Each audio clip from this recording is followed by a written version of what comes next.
We're here with City Councilor at Large Kevin Jourdain. We're following up on an issue that arose at the City Council meeting, I believe it was on October 17th, where the Board of Public Works wanted the City Council to approve a sewer rate increase.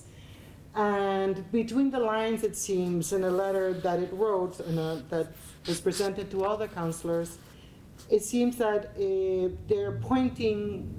board is pointing at a minority of councilors who, according to Mary Moynihan, who's the chairperson, and Libby Hernandez, who's the vice chair, and Joseph Keedner, who's also a member of the Board of Public Works, they seem to be pitting responsibility on a minority of candidates who are saying, no, we're not going to approve this sewer rate increase. And in the letter, they say, in part, and it's available online at the City Council page at holyoke.org, the Board of Public Works is doing its job by recommending to the City Council a fiscally responsible sewer rate increase for fiscal year 24. A minority of City Council members is delaying, obfuscating, and misrepresenting these efforts, resulting in a fiscal scenario that adds additional costs, will likely increase the rate in consideration of the fiscal year ending, and put at risk the timely certification of the city's tax rate.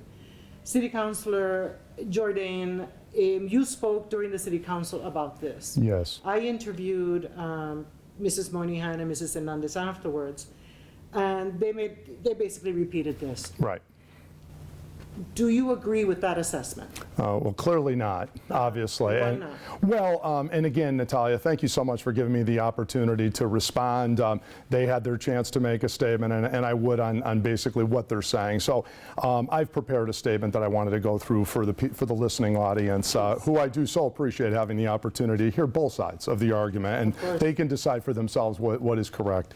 So basically, what I wanted to point out is, consistent with my reputation as the city's fiscal watchdog, I recently voted against a proposal brought to the City Council to increase the sewer rates across Holyoke.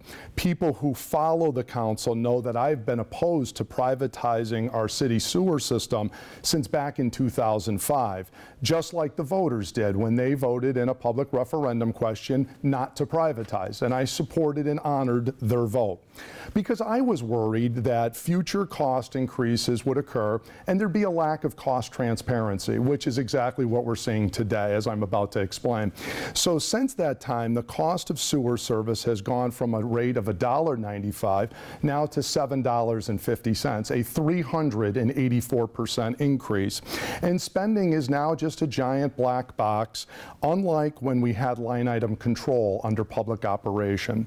So now the mayor's DPW commission want to go to 802, so another 52-cent increase to generate another $600,000 in new annual fees, with two more equally large rate hikes planned soon thereafter. So those rates would impose a severe hardship on seniors and working families here in Holyoke, who are already struggling to make ends meet. Year after year, the DPW Commission has claimed that they would run short, and then they would end up with a surplus yet again. Likewise, for those years, they would allow approximately 15% of the users to not even pay. And then those costs would be passed on to everybody else, which was an entirely unfair system. I've repeatedly asked City Hall insiders to provide a justification for these rising costs. But just like how they ignored the public referendum against privatization, my requests have either been ignored or responded to completely unsatisfactorily. So, for example, simple questions like, what is street sweeping cost? What are street level repairs costing that are now attempting to be paid out of the sewer fund when those costs clearly belong in the general fund? Silence. And how much are those costs? Crickets. I don't get anything from them, or they simply say, we don't know, we have to ask Veolia, we'll get back to you. Then Veolia sends us an email and they say, we just need more time, but we can get you the answers. But then they just say, no, vote, give us the money, no more questions. This is how they're operating. So I'm not going to support rate increases on residents who are hurting, because I can't justify to those very same people that these are absolutely necessary. But what I think is becoming increasingly apparent, I think I've put my finger down what's happening here. City Hall insiders want to push $600,000 of city expenses, which should be paid for out of the general fund, over to the sewer department to be funded by ratepayers and through these increased rates. Now that's what I call the fiscal shell game, and it's an end run around Proposition 2.5, and I'm opposed to it. And I think I've made myself clear about that point at the meeting. They know they cannot get a $600,000 tax override passed by the voters, so instead you dump those costs into the sewer fund in a classic sleight of hand shell game, and that's what's going on here. They think that's cute, but I really think it's more of a magician's trick, and I've clearly seen through it. Also, part of the trick is to label anybody that says no an obstructionist, right? And that's a scare tactic because, of course, we have an election coming up in 10 days. And quite frankly, by now they should know that name calling me is not going to work. They can call me anything in the book that they wish to. That's all well and good. The public has a right to know what's going on. That's my job as the fiscal watchdog. So, and again, I sort of wear this as a red badge of courage, if you will, because we know I was called many names about the $160 million tax override that they asked for 4 years ago, which now, by its widely acclaimed, we never needed 2 schools, and we were able to fund 1 with no tax override at all. Can we just imagine what taxes would be now since COVID? So, you know, we were right then, we're right now, and we're holding them accountable to show us where the money is and why these costs are justified. So fortunately enough, on that date that you mentioned, enough counselors saw through this shell game and were able to stop it, require them to open the books and be transparent about the real costs and what they are for their purpose. Now, I will say, having said that, is a lot of these are absolutely appropriate costs. The question is, should they be in the sewer fund or should they be being paid out of the general fund? That's really what's going on here.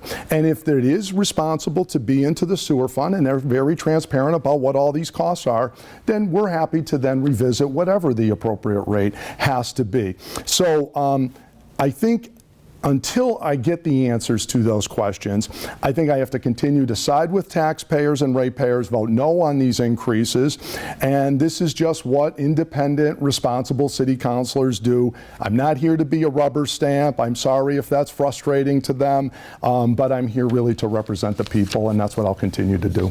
And is it, so in summary, is it fair to say the city council has not received a line items of how that $600,000 would be used? That's right. As a matter of fact, it's not just this item, it's the whole sewer budget. It's all one check that they write to Veolia. And then you say, well, how does this all add up to this number? Can't tell you. And how does the city allow Veolia to not answer its questions?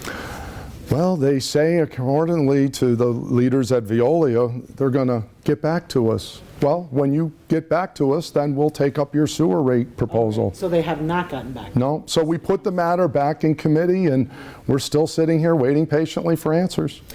Thank you, Councilor. And one more thing, I need to make a correction. There was a discussion about $900,000 to spend on a consulting firm to work with the treasurer's office. I had the vote wrong on that, and I apologize for that. And Councilor Jourdain actually led the charge on saying, well, again, it's like, how would this money, like, why is it costing $900,000? Great question. And if the city has $900,000, why don't we raise, this is me asking a question, why not raise the salaries of some people or? Well, it's funny, we're actually paying now more for consultants than all of the staff in the office combined. Seriously? That's their proposal. And so our question, and the vote was 6-6, by the way. Thank you. And so that was defeated. So we thought we even had a compromise, which I thought was a very simple compromise, which is open the books, show us how the consultant is saving us this money, and that we would do quarterly benchmarks. But I'm hearing now that that's not acceptable. We want all the money up front, or we're not interested. So this is how basically things are operating around here. But, you know, I think that the taxpayers and the ratepayers have a right to know where their $1 million are going, and that is being held accountable. Thank you very much, Councilor. My pleasure.